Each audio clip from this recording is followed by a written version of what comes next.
Please give a warm welcome to Glenn Weber. Thank you, Michael Kleen, for inviting me to speak here.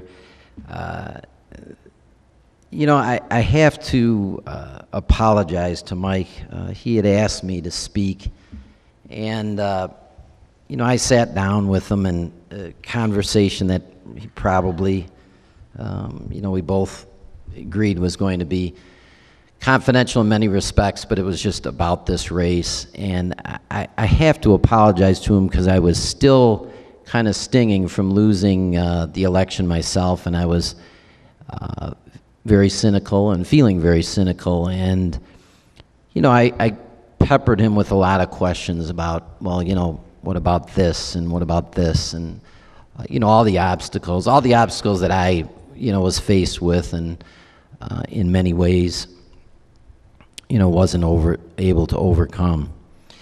But as I say, I apologize to Michael because I really, in my cynicism and in my selfish stinging from the election, I think I didn't focus on what we all need to focus on about Michael Kleen.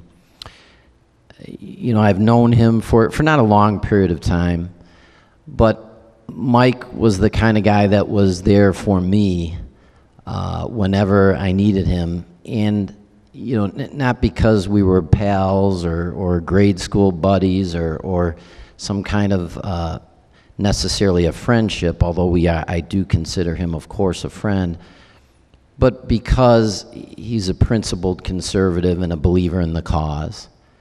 And again, I apologize to Mike for losing sight of what the cause is, because I think Michael Kleen really epitomizes what the cause is here in Rockford now.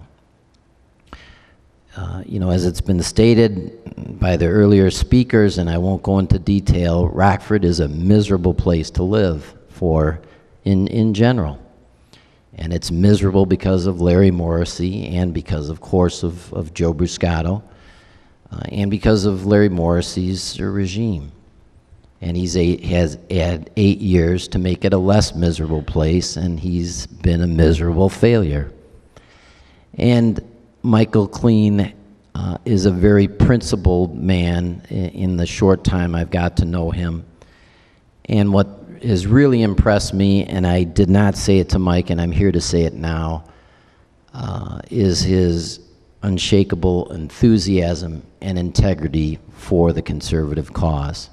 I know that because I watched him do that for me, and that's what makes him an outstanding individual and an outstanding candidate.